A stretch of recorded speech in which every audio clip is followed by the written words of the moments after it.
시청자 여러분 안녕하십니까? 좋은 아침입니다. 밤사이 미국 증시는 뚜렷한 방향성 없이 보합권에서 움직였는데요. 내일 있을 메인 DC, PCE 발표를 앞두고 하루 숨고르기에 들어가는 듯한 모습이었죠. 그보다 오늘은 날씨 얘기를 좀 해드리고 싶은데요. 어제 서울 곳곳에 첫눈이 내렸었죠. 그런데 이 출근길에 보니까 길이 생각보다 많이 미끄럽습니다. 출근길에 성행 운전하시거나 대중교통 꼭 이용하시길 바라고요. 시청자분들의 하루가 길 위에서나 시장에서나 모두 다 안전하시길 바랍니다. 자, 그럼 미국 증시의 마감 상황부터 바로 한번 확인해 볼까요? 밤사이 미국 증시는 고용 지표들을 주시하면서 움직였는데요. 간밤에 주간 실업수당 청구 건수와 챌린저 감원 보고서 등 실업 지표들이 많이 발표됐었죠. 그런데 어제 발표됐던 보고서와는 다르게 고용시장이 생각보다 견조함을 시사하면서 고용시장을 둘러싼 논쟁을 다시 한번 키우게 됐습니다. 결국 3대 지수도 해당 이슈들을 소화하면서 등락을 오가다가 보합권에서 거래를 마쳤고요. 한편 실업 지표가 발표되고 나서 미국의 장단기 국채금리는 상승 쪽으로 방향을 틀었는데요. 견조한 지표 속에서 10년물 국채금리는 4.1% 위로 다시 한번 올라섰고요. 또 통화 정책에 민감한 2년물 국채금리도 3.5% 중반에서 거래됐습니다.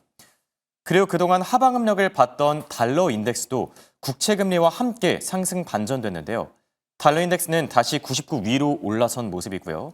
원달러 환율도 동반 상승하면서 현재 역외 시장에서 1,474원대까지 다시 올라선 상태입니다.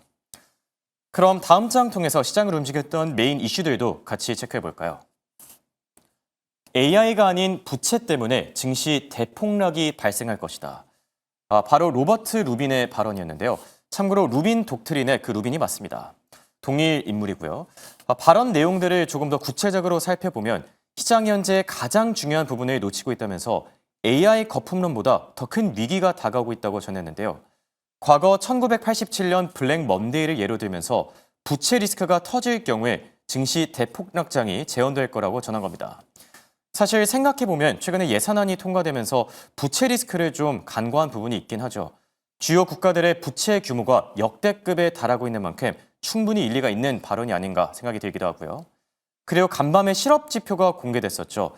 차례대로 살펴보면 우선 주간 실업수당 청구 건수가 19만 1,000건으로 집계되면서 3년 만에 최저치를 기록했고요. 또 미국 기업들의 이 감원 계획도 전월 대비 무려 53% 급감한 것으로 나타났는데요. 실업 지표가 낮다, 그리고 감원 계획도 적었다. 한마디로 미국의 고용 시장이 생각보다 견조해질 가능성이 있다는 의미죠. 해당 소식과 함께 연준의 금리나 기대감은 소폭 밀려나기도 했는데요. 그래도 CME 페드워치 기준으로 여전히 87%대는 유지하고 있는 점까지 참고하시기 바랍니다. 자, 이렇게 오늘도 시장을 움직였던 이슈들에 대해 살펴봤고요. 간밤에 메타가 4% 가까이 급등하는가 하면 인텔은 또 큰 폭으로 조정을 받았는데요. 더 자세한 이야기는 김현사 아나운서와 바로 만나보시죠. 네, 간밤 뉴욕 증시 분위기 기업별로 섹터별로 이슈와 함께 체크해 보겠습니다. 일단 M7 기업들의 상황부터 확인해 보시죠. 전반적인 혼조세 나타내고 있는데요. 하나씩 이슈 들어가 보겠습니다. 먼저 애플입니다. 애플 같은 경우에는 개장 전부터 약세 흐름을 보였는데요. 러시아에서 애플의 페이스타임이 금지된다라는 보도가 나왔습니다. 러시아가 자국 내에서 범죄 활동에 사용되고 있다라고 판단하는 외국 기술 플랫폼에 대한 단속을 가속화하는 가운데 페이스타임까지 사용 중지됐다라는 이야기 들려왔고요. 또 장중에는 BTIG에서 애플이 더 이상 추가로 상승할 여력이 없고 추가적인 조정 가능성이 열려 있을 수 있다라는 이야기가 함께 나왔다는 점 체크하겠습니다. 다음으로는 메타입니다. 메타는 앞으로 메타버스에 들어가는 예산의 최대 30%를 감축하겠다라는 이야기가 나오면서 장 초반 7% 가까이 급등하는 흐름을 보였는데요. 잠시 뒤 브리핑 통해서 조금 더 자세하게 들어가 보도록 하겠습니다. 아마존 같은 경우에는 2026년까지 미국의 우정 총국과의 협력을 약간은 약화하고 자신들의 자체적인 브랜드 역량을 키우기로 했습니다. 미국 우정공사와의 파트너십을 종료하고 자체 배송 네트워크로 전환할 계획이 있다라는 소식 나왔다는 점 확인하겠고요. 테슬라 같은 경우 오늘 강세를 가져갑니다. 1%대 상승폭 보이고 있네요. 백악관의 로봇 정책에 대한 기대감, 어제 우리 시간 정규장뿐만 아니라 오늘의 미국 정규장까지도 다시 한번 훈풍 지속됐다는 점 확인하겠습니다. 마지막으로 마이크로소프트입니다. 오늘 강보합권으로 증시를 가져가고 있는데요. 마이크로소프트 기업용 오피스에 대한 구독료를 인상했다라는 소식이 들려왔지만 주가에는 그다지 큰 영향을 미치진 않았다라는 점도 확인하겠습니다. 그럼 다음 장 통해서 히트맵도 열어보시죠. 오늘 12월 격전의 달을 앞두고 금리를 어떻게 결정할 것인가를 보면서 움직였던 시장이기 때문에 약간은 관망세가 짙고 또 혼조하게 나타난 시장 규모 확인하실 수가 있습니다. 오늘 11개 업종 중에서 5개 업종이 상승했는데요. 5개는 상승, 6개는 하락했기 때문에 전체적으로도 혼조한 양상이 나타났다라고 판단하시면 좋을 것 같습니다. 이렇게 혼란스러운 시장 속에서 중소형주는 오늘도 움직였습니다. 러셀 2000 지수 오늘 장중 1.1% 상승했는데요. 어제에 이어서 오늘까지도 상승분 나왔다라는 점 확인하겠습니다. 그럼 기업별로 이슈들 하나씩 자세하게 들어가 보시죠. 마이크론 같은 경우 소비자 브랜드 크루셜을 접고 AI 칩에 올인하겠다라는 계획을 밝혔습니다. 소비자용 메모리 사업을 접고 이제 인공지능, AI에 들어가는 칩에 대한 경쟁력을 강화하겠다라는 건데요. 앞서 전해드렸던 메타의 소식과 약간은 비슷하죠. 사업부 부분에서 축소와 함께 감축을 이루어내고 이 감축된 인원을 가지고 AI 쪽으로 확장하려는 움직임 계속해서 일어나고 있습니다. 다음으로 세일즈포스입니다. 세일즈포스 같은 경우에는 분기 매출 전망을 상향했다라는 소식 속 강세 보였는데요. 오늘 주가 장중 5% 넘게 상승했다라는 점 체크하겠고요. 그리고 소매 판매단에서는 코스트코가 가장 짙은 빨간불을 켜내고 있습니다. 코스트코 오늘은 미국 매출 추세 둔화로 올해 마이너스 전환했다라는 소식이 들려오면서 장중 3%대 하락폭 보였습니다. 그럼 다음 장 통해서 메타가 어떤 변화를 꾀하고 있는지 확인하러 가시죠. 메타가 메타버스를 벌입니다. 그리고 이제는 AI 인공지능에 올인하겠다라는 이야기를 밝혔는데요. 어떤 식으로 좀 올인을 하겠다라는 걸까? 앞서 언급을 드렸던 것처럼 로봇 부문에 있어서의 이슈와 함께 AI 칩에 있어서의 이슈가 메커니즘이 약간은 동일합니다. 얼마 전이었죠. 아마존 같은 경우에는 격주로 한 번씩 우리는 인력을 감축하겠다라는 뉴스를 낸 적이 있습니다. 여기에서 인력을 감축하고 그 빈 부분을 로봇으로 메꾸겠다라는 거였는데 이번에도 약간은 동일합니다. AMD부터 메타 그리고 오늘은 마이크론까지 AI 사업부를 키우기 위해서 다른 사업부를 줄이겠다라는 이야기를 지속적으로 내놓고 있는데요. 오늘의 메타는 블룸버그 통신의 보도에 의하면 메타버스 부문의 내년 예산을 최대 30% 삭감하는 방안을 논의 중이다라는 이야기가 나왔습니다. 메타가 메타버스를 벌인다는 건 어떤 상징적 의미에서 약간의 변화가 있다라는 점도 체크해 보시면 좋을 것 같은데요. 메타는 이전에 메타라는 이름을 갖기 전에 페이스북이라는 이름을 가지고 있었죠. 하지만 2017년 이용자 안전 부문에 있어서나 개인정보 보호에 대한 문제가 좀 거센 비판을 받자 우리는 그럼 이런 소셜 플랫폼 말고 얘네들은 좀 옆으로 가져가되 메타버스라는 큰 무기를 가진 플랫폼이 되겠다라고 이야기하면서 이름을 사업체명을 메타로 바꾼 적이 있습니다. 하지만 이제 변화하는 흐름에 따라서 AI라는 주된 칼을 가지고 메타버스라는 주된 무기를 버리겠다. 교체하겠다라는 이야기가 나온 거죠. 그 이유에는 이런 이유가 숨어 있습니다. 2021년 초반부터 지금까지 메타버스에 있어서 누적 손실이 700억 달러 가량을 계속해서 이루어 나가고 있다라는 부분이죠. 그렇기 때문에 장 초반 이런 소식이 들려오자마자 투자자들은 정말 환호하는 모습을 보였습니다. 지금까지 고전하고 있던 부분의 메타버스를 좀 버리고 이제 시대의 흐름에 발맞춰서 AI 칩 시장으로 본격적으로 뛰어드는구나라는 이야기로 투자자들은 판단을 한 건데요. 차트를 확인해 보면 알 수 있듯이 장중 내내 빨간불, 상승불 켜냈다라는 점 확인하실 수가 있고요. 오늘 M7 기업들 가운데서도 가장 큰 변동성을 보인 기업이었습니다. 오늘의 기술주 확인해 보면 애플만이 약간은 고전하는 가운데 전체적으로 초록불을 켜내는 모습 확인하실 수가 있습니다. 이 안에서 투자 중심은 어떻게 잡아봐야 할까요? 지금부터 바로 고민해 보시죠. 자, 이번엔 미국 증시 핫한 이슈들 그리고 핫한 종목들 체크해보는 굿모닝 라이브 시간입니다. 투어말씀의 타이거 인베스트의 황윤석 대표와 함께합니다. 안녕하십니까? 안녕하십니까? 대표님, 밤사이 눈이 많이 내렸더라고요. 네. 출근길에 좀 어렵진 않으셨나요? 지금 보니까 사람도 차도 뭐 거의 기어가고 있는 수준인 네, 것 같아요. 맞습니다. 많이 길이 얼어붙었더라고요. 네, 그래도 안전하게 잘 오셔서 다행입니다. 그럼 미국 증시 얘기를 좀 더 본격적으로 나눠볼까 하는데요. 간밤에 미국 증시가 좀 뚜렷한 방향성이 없었던 것 같아요. 보합권에서 등락을 오가다가 결국 혼조세로 거래를 마쳤는데 간밤 미국 증시는 어떻게 보셨죠? 빅테크 중에서는 제가 볼 때는 이제 메타와 엔비디아가 주도했다고 보여지고요. 네. 그동안 낙폭 과대였던 AI 그 중소형주 스몰캡 종목들이 약진하는 하루였다 이렇게 말씀드릴 수 있을 것 같습니다. 네. 특히 나스닥 지수의 경우에는 그래도 다른 3대 지수에 비해서는 조금 더 올라준 모습이죠. 이제 다음 주에 FOMC 회의가 열리는데 과연 연준이 어떤 결정을 내릴지 그리고 빅테크 기업들의 주가 향방은 어떻게 될지 지켜볼 필요가 있어 보이고요. 자, 그럼 이제 시장을 본격적으로 더 들여다보도록 하죠. 굿모닝 라이브 이슈픽 바로 보여주시죠. 자, BOJ 금리 인상 초읽기, 알파벳의 비밀 병기, 그리고 증시 부활, 월가 전망은 이렇게 세 가지 주제에 올라와 있는데요. 오늘은 일본은행의 얘기부터 먼저 해보도록 할게요. 네. 정부가 사실상 용인했다. 일본은행의 12월 금리 인상 초읽기라고 봐도 괜찮을까요? 시장에서는 그 가능성을 일단 80% 이상으로 보고 있는 것 같습니다. 네.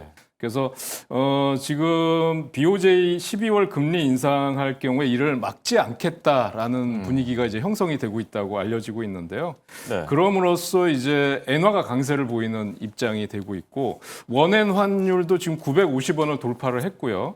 달러 엔도 지금 155엔 정도를 형성하고 있습니다. 그렇죠. 근데 일본이 지금 금리를 인상한다고 하더라도 네. 지금 현재 기준금리가 0.5%거든요. 그렇죠. 그래서 25bp를 인상한다고 하더라도 0.75%입니다. 1%가 안 되는 거기 때문에 지금 전에도 말씀드렸지만 NK 트레이드 청산에 대한 우려가 사실 미국 투자자들이 가장 금리로 걱정하는 하면 갭이 부분이죠. 상당히 네. 커 있는 상태거든요.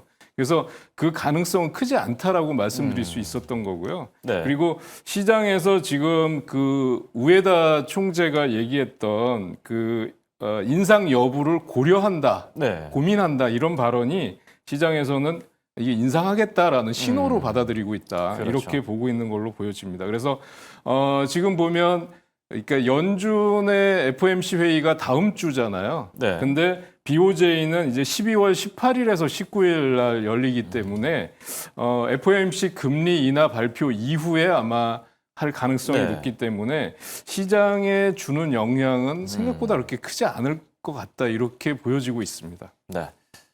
자, 일본은행의 경우에는 금리 인상 가능성이 커지고 있고 반대로 연준의 경우에는 금리 인하 가능성이 커지고 있죠. 과연 이 양쪽 중앙은행에서 어떤 결정을 내릴지는 조금 더 지켜보도록 하고요. 그리고 알파벳에 대한 얘기도 저희가 같이 나누어 볼까 하는데요. 4분기 중에 주가가 31% 급등했다고 합니다. 그러니까 네. 10월, 11월 이번 달까지 들어서 한 30% 넘게 뛴 건데 비밀병기 효과 덕분이라고요? 네, 지금 구글이 이제 그 9천억 달러의 비밀 병기 얘기가 네. 나왔는데 이게 무슨 얘기냐면 다 데이비슨이라고 하는 거기 이제 네. 애널리스트들이 그런 판단을 했어요. 구글이 본격적으로 칩 판매에 나설 경우에 AI 칩 시장의 20%를 점유하게 될 것이다. 오, 예. 그렇게 되면 상당하네요. 약 9천억 달러 규모의 사업 가치를 창출할 수 있다. 이런 발언을 했습니다. 그래서 9천억 달러의 네, 비밀병기군요. 네. 그래서 예. 지금 지금 얘기가 되는데요.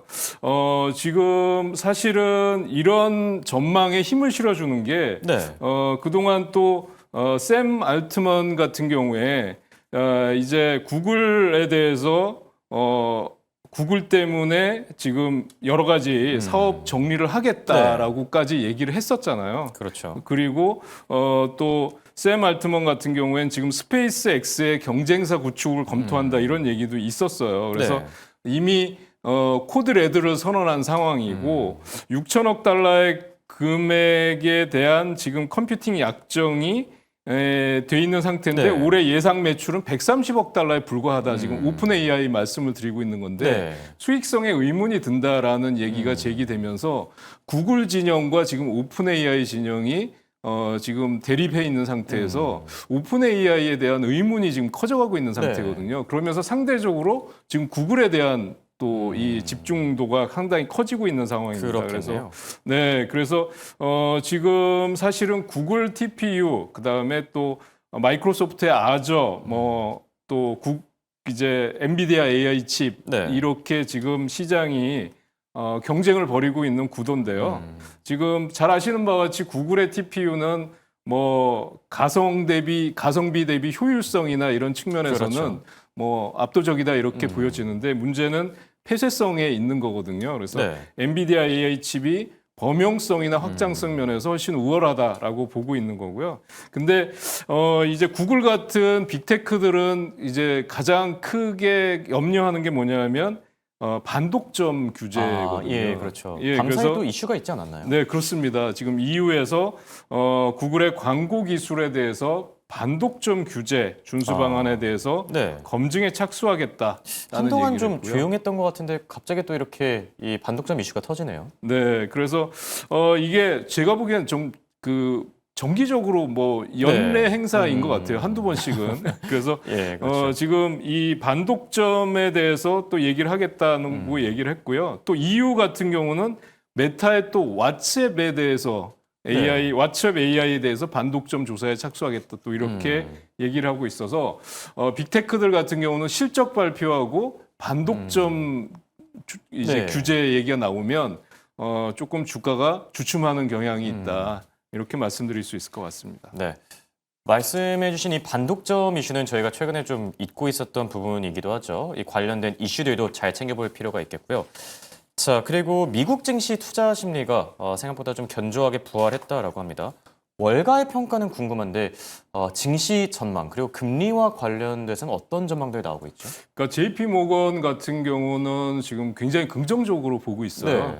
그러니까 내년에 글로벌 주식에 7천억 달러 자금이 쏠릴 것이다 이렇게 보고 있는데 그렇게 아무래도 그 생각하는 이유가 중심은 있을까요? 미국이겠죠. 네. 예, 그래서 그 이유는 뭐냐면 연기금이 최근에 시장에서 매도를 하면서 네. 시장 분위기가 좀 많이 위축이 됐었는데 내년에도 개인 투자자들이 매수를 주도할 거다라는 전망을 내놓고 있습니다. 그래서 네.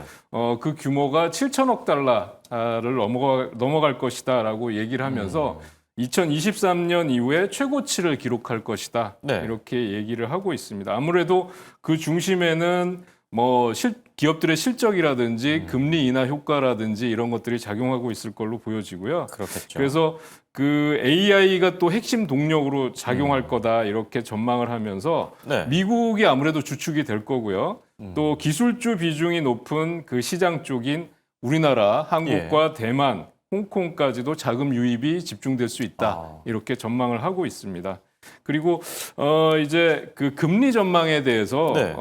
PGIM 쪽에서는 그 지금 트럼프 대통령이 의장으로 밀고 있는 케빈 헤셋이 지금 그 연준을 장악하게 될 것이다 이렇게 유력한 보고 있잖아요. 상태죠. 근데 거기에 대해서 회의적이다 이런 어떤 반응을 부분이 내놨습니다. 회의적인 거죠? 네, 그래서 그게 왜 그러냐 하면 사실 이 케빈 헤셋 지명 가능성이 높아지는 거는 뭐 당연한데 사실 이 사람은 뭐 트럼프 대통령의 하수인에 불과하다는 지금 시장의 평가가 네. 있잖아요. 그러니까 그런데 케빈 헤셋의 발언 이퀄 뭐 트럼프 대통령의 발언이다 이런 얘기들도 있더라고요. 그렇습니다. 그런데 지금 연준의 독립성을 훼손할 것이다 이런 우려가 나오고 있고요. 그렇죠. 그렇게 되다 보니까 사실 파월 의장이 의장 임기는 내년 5월이 끝나지만 네. 또 연준 이사로서의 그 임기는 3년이 남았다고 제가 알고 있거든요. 그런 의미에서 보면 이제 파월 의장이 어떻게 행보를 할 것인가도 관건이 될 수 있을 것 같고요. 네. 그다음에 케빈 헤셋이 말씀드린 대로 이제 연준 의장이 되더라도 과연 연준 이사들이나 연준 위원들이 그 의견에 따라갈 수 있을까, 동조할 수 있을까에 대한 의문도 사실 그렇겠네요. 커지고 있다. 이렇게 지적을 하고 있는 상황입니다. 네. 자, 이렇게 시장의 메인 이슈들에 대해서 살펴봤고요. 종목단 내용들로 좀 넘어가서 메타 얘기를 오늘 해봐야 되겠죠. 메타가 장중한 때 4%까지 급등했다라고 하는데요. 사실 이게 좀 가슴 아픈 이야기이긴 합니다. 저커버그 입장에서는요. 네. 메타버스 때문에 사명도 메타로 바꿨는데 네. 결국 또 메타버스 사업을 접는다라고 합니다. 근데 이게 또 생각해 봐야 되는 게 주가에는 긍정적으로 반영되고 있는데 대표님은 어떻게 생각하시죠? 그러니까 사실 뭐 말씀해 주신 대로 네. 사명까지 바꿨는데 이걸 한다는 건 사실 또 그렇죠. CEO 입장에서는 아무래도 좀 고육지책이었을 것 같아요. 맞습니다. 예, 그런데 지금 보면 메타버스 전략 축소를 이제 시사했는데 네. 2026년도 예산 계획의 일환이다 이렇게 얘기를 했고요. 메타버스 그룹의 예산을 최대 30%까지 줄이는 방안을 논의하고 있다 이렇게 네. 얘기가 됐고요.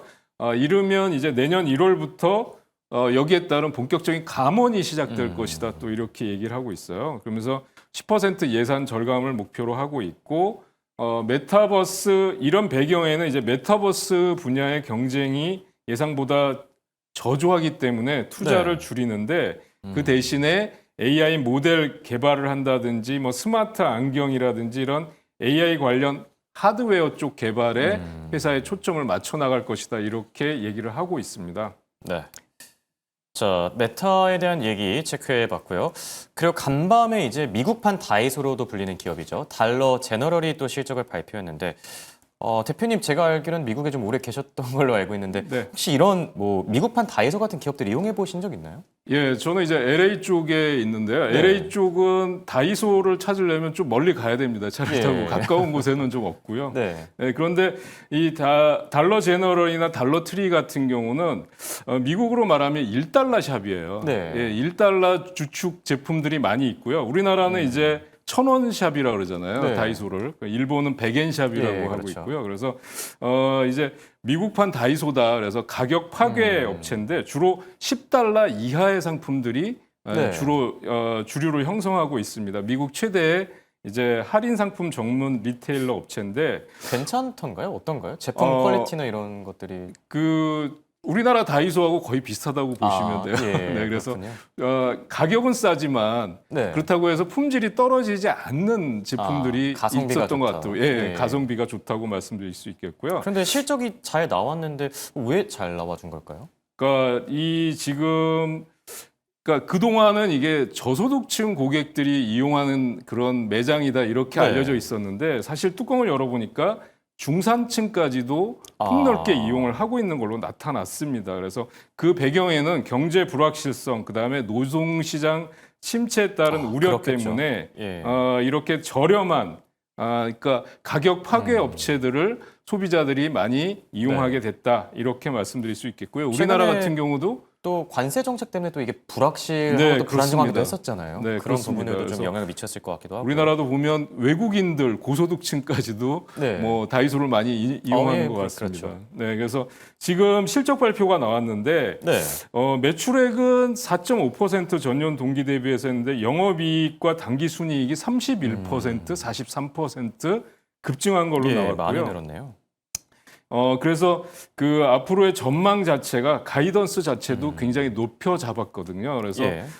지금 달러 제너럴 같은 경우는 그동안 달러 트리하고 좀 경쟁 업체인데 주가가 거의 비슷하게 갔었는데 오늘 무려 14%가 급등하면서 이제는 한 단계 레벨업이 되는 모습을 보여주고 있습니다. 네. 125달러를 기록을 했었는데요.